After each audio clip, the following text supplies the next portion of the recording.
Está bien. Cuéntanos, Jaime, por referencia. Es una aventura, ¿no? Hacer un libro en el Perú y sobre todo un libro donde más se utiliza la historia que yo puedo escribir un libro lleno de temas imaginativos, pero sustentar un libro en verdades es bien difícil, ¿no? ¿Qué me dicen frente a esto? Es bastante complicado, es un desafío duro, pero finalmente una necesidad, sobre todo tratándose de este caso.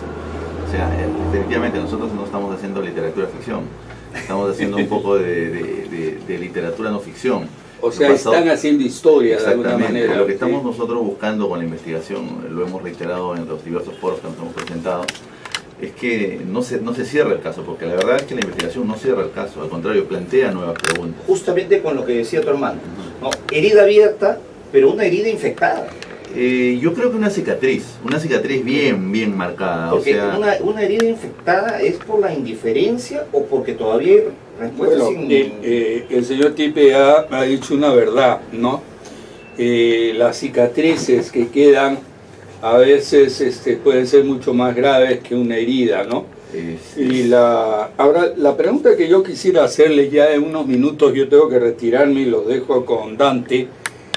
A mí un tema que siempre me ha interesado, en la Comisión de la Verdad, y disculpe que los meta a ese tema, no obstante que está verdaderamente vinculado a lo que pasó en Uchurajay.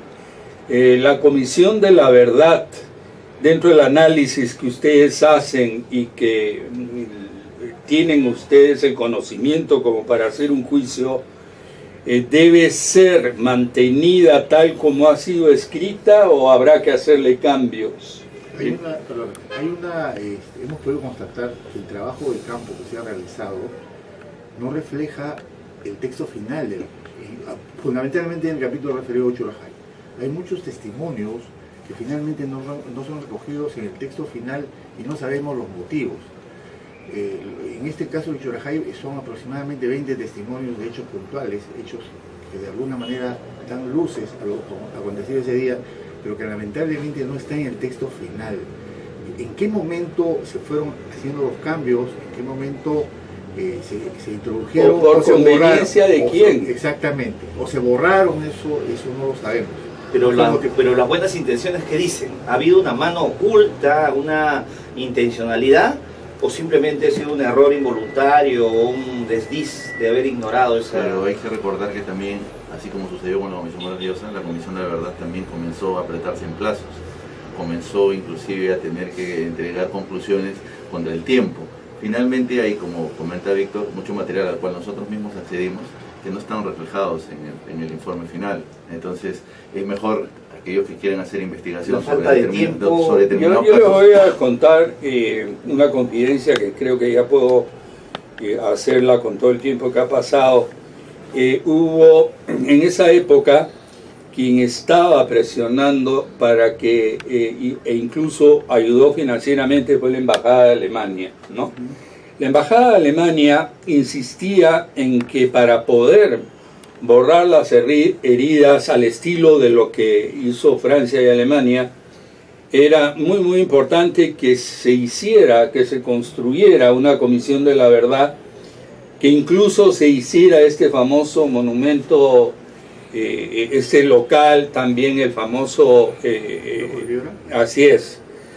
Todos esos temas se dan en un contexto sumamente curioso en que Alemania estaba tratando de comprender las diferencias que habían habido entre una Alemania, la Alemania del Este y la del Oeste, y mentalmente un poco comparando el asunto.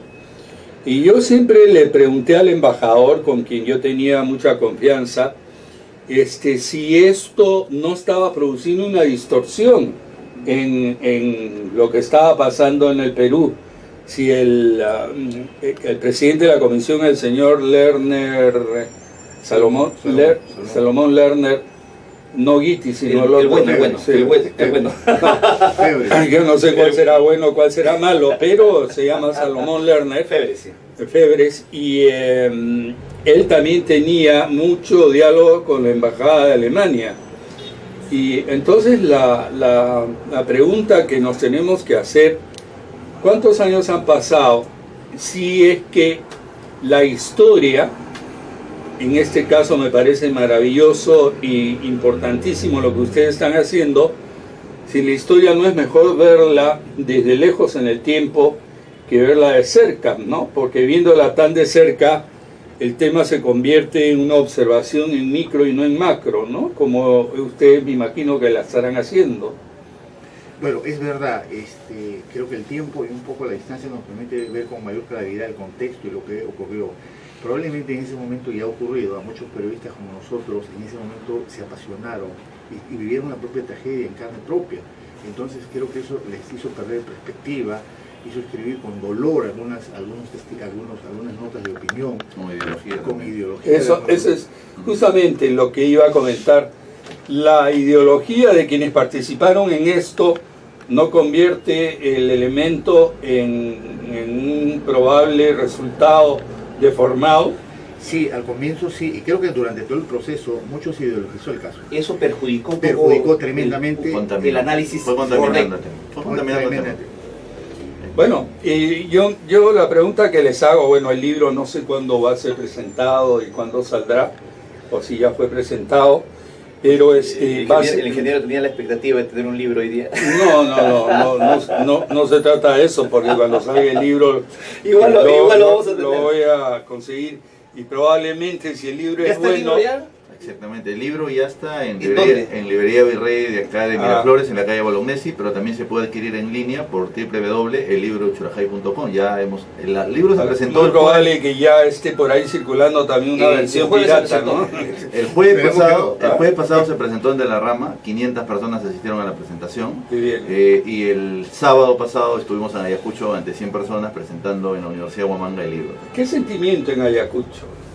Bastante, o sea, el tema también sigue siendo materia, sensible, pero materia de polarización. O sea, los alumnos básicamente que estuvieron presentes ahí comenzaron a cuestionar un poco la investigación, entendiendo o presumiendo que estaba pues un poco liberando de responsabilidades a las Fuerzas Armadas, cuando en realidad el libro no libera para nada responsabilidades, más bien puntualiza cuáles han sido las responsabilidades e insta al Estado a desclasificar documentos para poder conocer. Ahora, el interés de los alumnos en Ayacucho comparado con los de Lima, Ayacucho está más hay mucho más ideología política en ellos que los alumnos de Lima. No, yo creo que es igual.